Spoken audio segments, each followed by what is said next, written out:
honra, né? Saudamos a você com a graça e a paz do Senhor Jesus.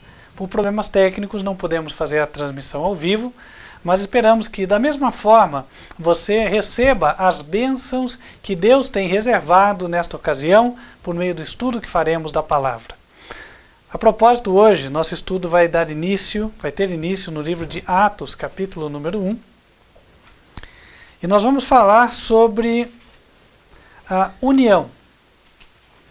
Por que falar sobre a união? Não é porque deu na cabeça do pastor falar sobre a união, né?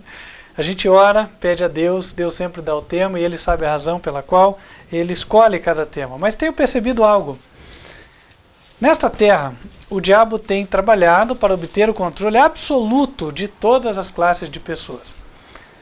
Ele tem sido bem sucedido na maioria dos casos. Ocorre que há um pequeno grupo de pessoas que ainda se opõem à sua supremacia e resiste ao seu poder.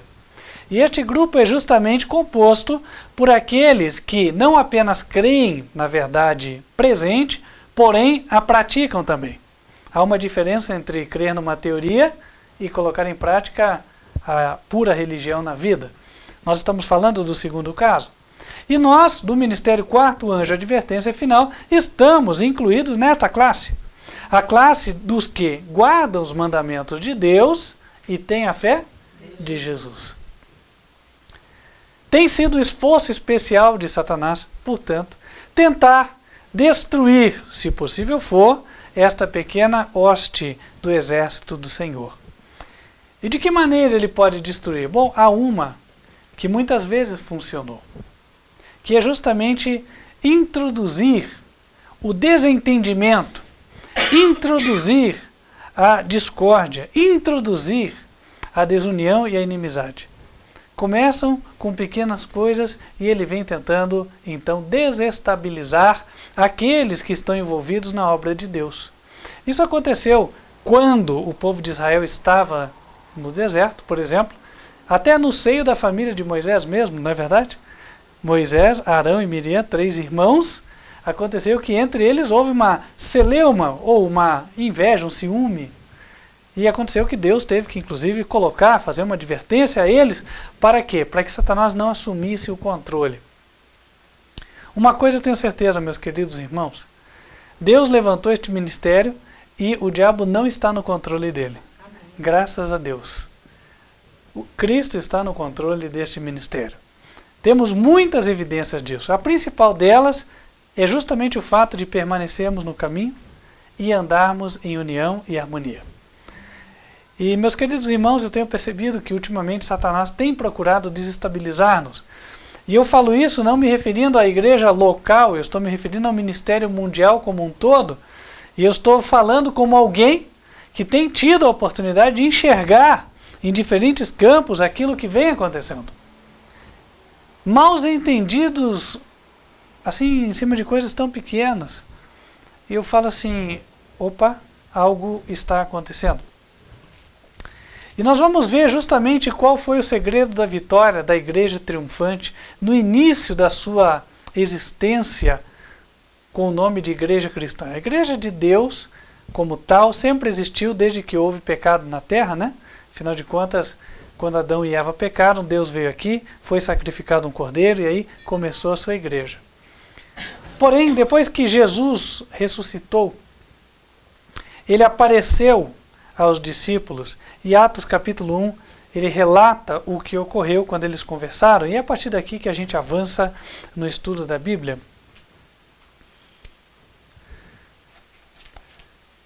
Versículo número 4, ou desde o 1 fica mais fácil, né?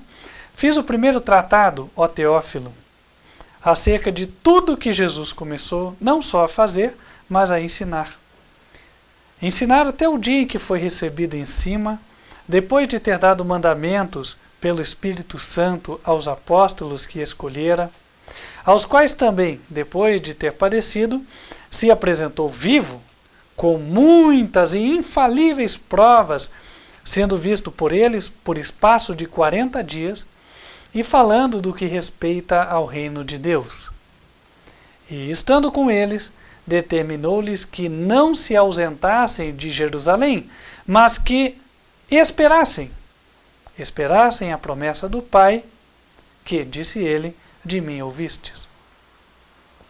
Porque, na verdade, João batizou com água, mas vós sereis batizados com o Espírito Santo não muito depois destes dias. Aqueles, pois, que se haviam reunido, perguntaram-lhe, dizendo, Senhor, restaurarás tu neste tempo o reino a Israel? E disse-lhes, não vos pertence saber os tempos ou as estações que o Pai estabeleceu pelo seu próprio poder. Mas recebereis a virtude do Espírito Santo que há de vir sobre vós. E ser-me-eis testemunhas, tanto em Jerusalém, como em toda a Judeia e Samaria, e até aos confins da terra. E aí Jesus se elevou e foi aos céus. É interessante, meus queridos irmãos, que os discípulos receberam a instrução de Jesus, que tinha a seguinte tônica, ou seja, o principal da instrução: esperem em Jerusalém até que recebam a promessa do Espírito Santo. A mesma palavra é dirigida a nós hoje. Deus prometeu grandes coisas à sua igreja, porém, ele primeiramente diz, esperem. E a espera é algo que leva o ser humano à ansiedade, não é verdade? A gente fica ansioso. Leva o ser humano, muitas vezes, à frustração, às vezes até à depressão, depende da reação. Mas se a reação da pessoa for carnal, ela vai ter um desses resultados, né, como parte daquilo que ela sente. Mas, quando ele nos fala para esperar, está implícito que ele deseja que nós tenhamos a vitória sobre todos estes sentimentos. Nós não devemos nos deixar levar. Nós devemos dizer não quando essas coisas vêm sobre nós. Ou talvez quando vem a onda do desânimo, dizendo, não, nunca você vai conseguir. O nunca aparece quando o caminho é muito longo. Quem corre uma corrida muito distante, uma corrida muito longa, parece que nunca vai chegar. Eu nunca corri uma maratona, mas eu imagino como seja. Né? Quer dizer, puxa, parece que sempre falta. Mas uma hora chega, não é assim? Uma coisa eu aprendi. Ponha-se em marcha, mantenha o ritmo e espere. Uma hora você vai chegar na reta final, na linha de chegada. Né? Então ponha-se em movimento, mantenha-se em marcha e você há de chegar. E Jesus queria que os discípulos perseverassem. Porque se eles perseverassem, a bênção chegaria. O Espírito Santo fora prometido. Agora, a pergunta dos discípulos é semelhante ao que nós fazemos, né? Senhor, vai ser nesse tempo que o Senhor vai restaurar o reino a Israel? Senhor, é agora? Né? Senhor, quanto tempo falta? Será que vamos ter que esperar muito? O ser humano não gosta de esperar. E é interessante que esta característica ela tem ficado mais aparente, proeminente nos últimos dias. Há 50 anos atrás não era assim. A pessoa tinha uma paciência de Jó, né? Por exemplo, olha, fulano de tal vai mandar uma carta para você. Tinha que esperar, não tinha jeito, né? Então, olha que benção, vai mandar uma carta para mim. A pessoa veio lá de Minas Gerais, lá de Espírito Santo, sabe-se lá de onde, e me disse que o fulano vai me mandar uma carta. Quanto tempo demorava para a carta chegar? 30 dias, 40 dias, né? E assim vai. E aí aquela carta escrita, a letra cursiva, né? E aí, irmãos, ok, o tempo foi passando, aí veio o telefone fixo. Então existiram, eu sei, uma tia-avó minha trabalhou, né? A telefonista, como é que ela era? Ficava numa central, né? Um monte de buraquinho, tinha os fios. Então fulano de tal ligava para a telefonista e falava, olha, queria falar com o fulano de tal. Da onde? De tal lugar. Pera aí que eu vou fazer a conexão para você. Né? E ela vinha, fazia a conexão, aí discava lá para o outro, fulano quer falar com você. E aí punha os dois em contato. Então, eu me lembro de alguns contarem, não era dessa época, mas que ele já trabalhava numa empresa e ele falava assim, eu estou esperando uma ligação para São Paulo. Então eram 2 horas de tempo para ele aguardar a ligação. Interessante isso, né? Tempo bom. Agora você compara com hoje, né? Você tira o celular do bolso, aí você quer mandar um WhatsApp, aí fica lá assim, procurando rede. Passa 10 segundos, mas tá horrível a rede hoje, nada funciona. Não é assim? Então, olha como é que o ser humano, ele ficou muito mais intolerante à espera. Antes você ia no banco, eu me lembro disso, peguei esse tempo, você ia lá no Bradesco, aí você entrava na fila e podia esperar, principalmente se tivesse um boy na tua frente, que ele vinha com aquele monte de processo assim, né, para pagar todas as contas da empresa dele no banco. E aí eram 40 minutos de fila, 1 hora de fila, um pouco mais, né? O que você fazia? Levava um livro, ficava lendo, né? E dá-lhe esperar em pé. Não tinha essa de esperar sentado, né? E o povo esperava e ninguém reclamava, ninguém ia no Procon nem nada. Hoje em dia é o seguinte, entrou no banco, você já tira lá o papelzinho, está esperando. 21 minutos você está gritando lá dentro, né? É interessante como é que as coisas mudam. O ser humano está ficando impaciente. Agora a palavra de Deus fala que Deus não muda, né? Então, Deus disse para os discípulos, através de Jesus, esperem. E para nós vai dizer a mesma coisa.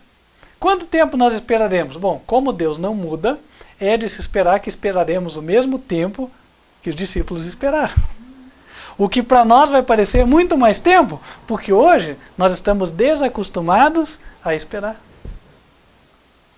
Entendem? Então, Deus, ele não segue a tecnologia. A palavra dele foi na forma impressa, né? Daí surgiu o áudio, surgiu a fita cassete. Depois da fita cassete veio o CD, aí veio o MD que não pegou, né? Aí veio agora o MP3, o pendrive, etc. e tal. Mas Deus continua com a palavra escrita, as Bíblias estão sendo impressas até hoje. Quem quer aprender a palavra de Deus vai ler, não é assim? Interessante, irmãos, Deus não muda, Deus não avança com a modernidade. Esperar. E Deus não fala quando vai fazer as coisas, no dia e a hora que ele vai fazer. Inclusive no dia da vinda de Jesus, né, ele fala, o dia e a hora ninguém sabe, mantenham-se na expectativa. Em outras palavras, ponham-se em marcha, mantenham o ritmo. Um dia vocês vão chegar. Irmãos, como isso é verdade, eu me lembro quando eu era mais novo, eu participei de algumas corridas, né? Hoje está muito popular aí, tem corrida em tudo que é cidade. E no começo, imagina, correr 10 quilômetros. Eu lembro da minha primeira corrida, e era numa cidade onde, puxa, eu acho que dava 1 quilômetro, tinha uma subida assim que dava medo. E, irmãos, o percurso era difícil, não era fácil. Quem conhece ali a cidade de Campina Grande do Sul, né? É só morro, né? Sobe e desce, sobe e desce. E, irmãos, eu sei que apliquei isso. Eu tinha uma meta, eu não queria andar, só isso. Eu queria correr. E fui, no final, quase no final, tinha uma subida que não acabava mais. Eu falei, não, mas eu tenho que continuar correndo, não posso andar. Porque se eu andar, né, o meu tempo vai lá para cima, aí eu vou ficar desanimado, quem sabe se eu vou terminar e tal. Continuei em marcha, cheguei. Então, irmãos, na nossa vida, em muitas coisas a gente precisa ter perseverança. Quanto mais no caminho do Senhor. Se alguém hoje em dia tem um título, quer de uma faculdade, quer de outra coisa, é porque perseverou.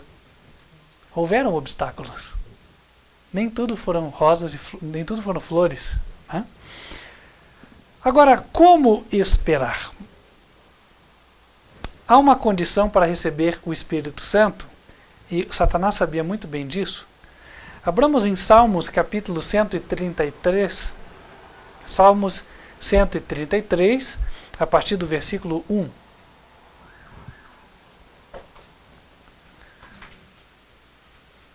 Salmos 133, a partir do verso número 1.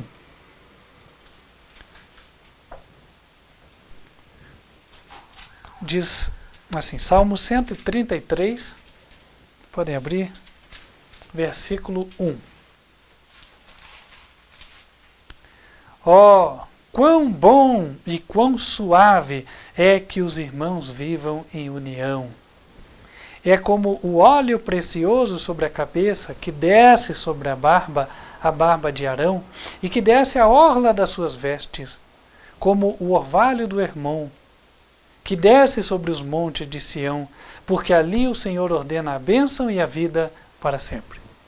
E escrito em uma linguagem claramente compreendida pelos israelitas, é necessário esclarecermos algo para que também para nós fique fácil o entendimento. O óleo representava o Espírito Santo, era com ele que os sacerdotes eram ungidos, que os reis eram ungidos. O orvalho também era símbolo do Espírito Santo. O orvalho caindo sobre o Monte Sião, lembrem-se que Jerusalém estava situada sobre o Monte Sião. E muitas vezes os profetas, os poetas da época, os cantores, mencionavam Jerusalém, referindo-se a ela como representando a própria igreja de Deus, o próprio povo de Israel. Em vez de falar povo de Israel, falava Jerusalém, Jerusalém. Jesus fez uso desta linguagem quando ele disse: Jerusalém, Jerusalém, que matas os profetas e apedrejas os que a ti são enviados. Ele não estava se referindo às pedras da cidade, certo? Quem apedrejava eram as pessoas. Então Jerusalém representava as pessoas, representava a igreja. Então quando ele fala aqui, quão bom que os irmãos vivam em união, é como orvalho, ele está se referindo ao seguinte: quando os irmãos da igreja verdadeira são unidos, Deus derrama sobre eles o seu Espírito Santo. Interessante, irmãos, o fato de que há quem tente aplicar este verso ao ecumenismo. O que é o ecumenismo? Ecumenismo, né? Ut unum sic, como é a máxima deles lá no idioma latim, que todos sejam um. O ecumenismo diz o seguinte: bom, você crê no quê? Não, eu creio que tem que se batizar pelos mortos. E você? Ah, eu creio que a gente tem que fazer a missa do sétimo dia pelos mortos. Ah, e você? Não, eu creio que morto está dormindo. Ah, e você? Não, eu creio no domingo. E você? No sábado. Não, então é o seguinte, todos nós temos algo em comum, porque Deus é um só. Apesar de estarem com só crenças diferentes, né? Todos nós temos algo em comum. Então, a partir de agora, vamos ser um, porque daí Deus derrama a sua bênção. Irmãos, vocês acham que Deus, visitando a terra, ele ia ver cada um ensinando uma coisa diferente? Daí ele ia derramar seu Espírito sobre todos e falando assim: todos têm o meu poder e a minha bênção para pregar. Cada um pode pregar a sua doutrina, que eu hei de abençoar todos os que aceitarem. Será que Deus faria isso? Há quem diga que da Bíblia tira-se qualquer doutrina, né? Segundo a opinião de qualquer pessoa. É interessante que quando vai no livro de matemática, não tira cada um o seu resultado, né? Quando faz a conta. O resultado é sempre um só. Quando você vai ler o livro de português e fazer uma análise sintática, por exemplo, o resultado da análise é sempre o mesmo. Agora, só a Bíblia, né? A Bíblia deve ser um livro tão estranho, então, porque dele você tira qualquer conclusão e todas elas são certas. Então, Bíblia é maluquice, não é ciência e também não é lógica. Então, Deus é Deus de confusão. Será que é essa a conclusão? Não, né, irmãos? Nem pode ser. Deus não é Deus de confusão, e assim como de qualquer livro, seja livro científico, livro didático, livro paradidático, livro de poesia, livro de conto, qualquer coisa, você tira uma conclusão só, da Bíblia também você vai tirar uma e apenas uma conclusão. Vamos falar a linguagem aí de quem gosta, né? Fazer a sua tese, C e somente C. Uma e somente uma conclusão. A Bíblia explica-se a si mesma. Então, se você não entendeu uma parte, a outra explica. Pronto, aí chega no resultado. Assim como 2 mais 2 são 4, o significado da Bíblia é um só. Em 1 Coríntios, capítulo 14, né, Deus fala que ele não é Deus de confusão.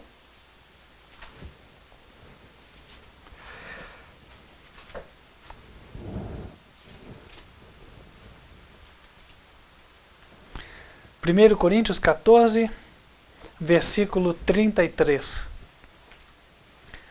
Porque Deus não é Deus de confusão, senão de paz, como em todas as igrejas dos santos. Então, voltando à questão. Quando há união na igreja, Deus derrama o seu Espírito. Deus está se referindo à união de irmãos que creem na verdade bíblica. a união de irmãos que estão reunidos pelo mesmo propósito, sob as mesmas doutrinas e com a mesma missão de pregar a mesma mensagem. Então, há acordo entre eles. Antes de haver união em termos relacionais, de relacionamento, há união. União quer de crença, quer de propósito. Certo? Então está falando de união de nós aqui. Ministério Quarto Anjo, advertência final, de você que comunga conosco, embora não esteja aqui em presença física. Nós em união, amando-nos uns aos outros, sem rusgas entre nós. Tendo paciência uns com os outros, respeitando uns aos outros, ajudando uns aos outros. União perfeita é o que o Senhor espera. O amor é o vínculo da perfeição. E se há um lugar onde o amor fraternal, o que é fraterno? Vem de onde? Vem de irmão, né? De fraternidade. Então, o amor fraterno, amor fraternal, ele vem trazendo esse conceito, amor entre irmãos. O amor, segundo a Bíblia, é o vínculo da perfeição. Então, se há um lugar onde deve se encontrar este amor, é entre os irmãos da igreja. Enquanto esperamos Jesus cumprir a sua promessa, devemos permanecer unidos. Então, deixemos de lado, meus irmãos, as ruins suspeitas, as desconfianças, o pensar que talvez o meu irmão esteja querendo me prejudicar, talvez o meu irmão não está pensando na minha necessidade, talvez o meu irmão não está considerando a minha situação, talvez o meu irmão deixou de fazer aquilo que poderia ter feito por mim, sabe-se lá tantas outras coisas, que passam nos corações das pessoas, porque cada um tem um anseio, os anseios são diferentes, um anseia uma coisa, outro anseia outra. E se eu pensar só nas expectativas que eu tinha e não foram cumpridas, que o meu irmão não cumpriu, então, irmãos, eu só vou ter motivo para estar longe do meu irmão, para estar afastado, desagregado. E aí, Satanás vai conseguir o seu objetivo, que é afastar o cumprimento da promessa. Porque a promessa do Espírito Santo, ela vai ser cumprida quando houver união. Então, meus queridos irmãos, esperemos, coisa que já estamos fazendo, porém, esperemos em união. Fazendo o quê? Vamos abrir em Atos capítulo 1 novamente e já avançamos para o final.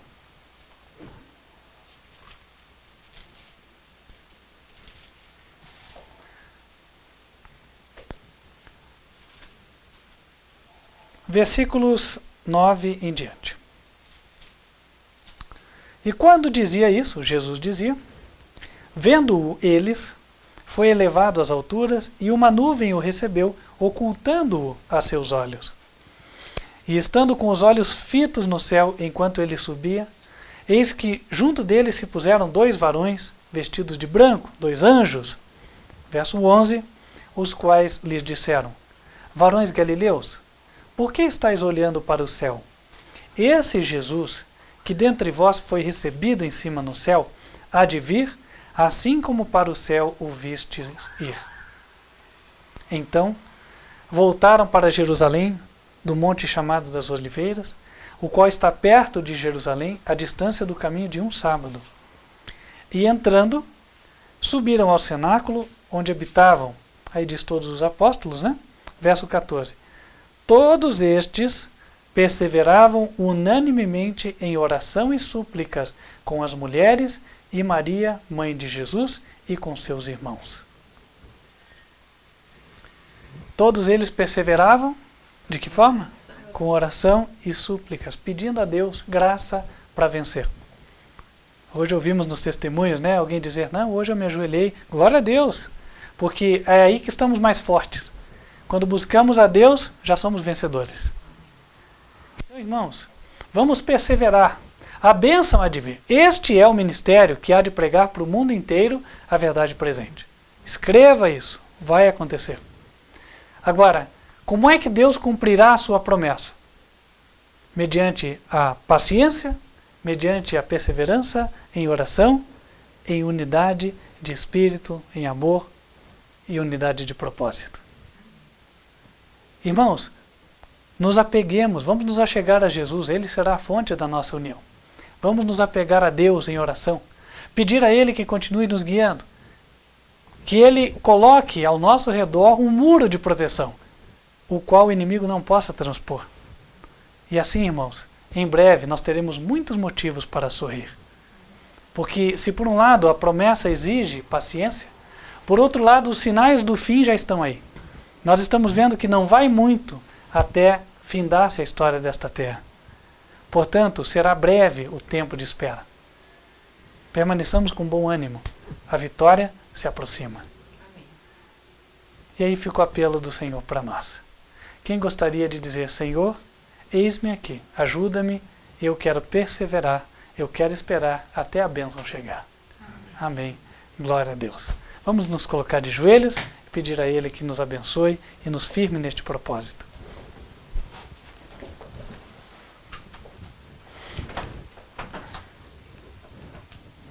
Senhor nosso Deus, nós somos o nada, mas pedimos o perdão dos nossos pecados.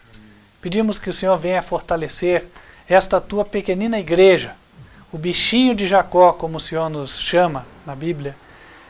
E assim, Senhor, faça com que sejamos invencíveis nesta terra. Que tenhamos paciência, perseverança e força sobrenatural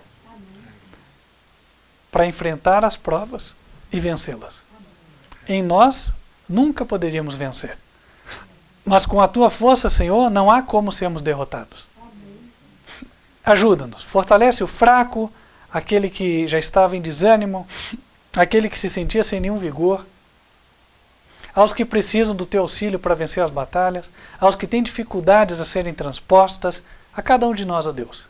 Ajuda-nos, os que estão aqui e também os que nos assistem pelo vídeo. Onde quer que estejam, ó Deus, que a bênção seja estendida a eles também. Pedimos, Senhor, que o Senhor nos mantenha firmes até o momento em que o Senhor finalmente derramará o teu Espírito sobre a tua igreja e a tua obra na terra será concluída. Ajuda-nos, ó Deus, e despede-nos na tua paz, em nome de Cristo Jesus. Amém. Amém. Querido irmão e irmã que nos assiste, queria já estender o convite para que você esteja conosco no nosso próximo encontro. Será sábado a partir de 15 para as 10 da manhã, onde será transmitida a escolinha para as crianças, e a partir das 15 para as 11 da manhã, transmitiremos a mensagem do culto. Você nos assiste pelo canal youtube.com/TV Advertência Final, ou ao vivo pelo site advertenciafinal.com.br. Fecha os teus olhos, vamos invocar as bênçãos do Senhor sobre a tua vida antes de encerrarmos a transmissão. Que o Senhor te abençoe e te guarde. Que o Senhor faça resplandecer o seu rosto sobre ti e de ti tenha misericórdia. Que o Senhor levante sobre ti o seu rosto e te dê a paz. Amém. Ficamos por aqui, que Deus te abençoe. E lembrando, se você quer fazer parte deste ministério, quer se batizar, entre em contato. E-mail contato@advertenciafinal.com.br. Fique com Deus e até a próxima.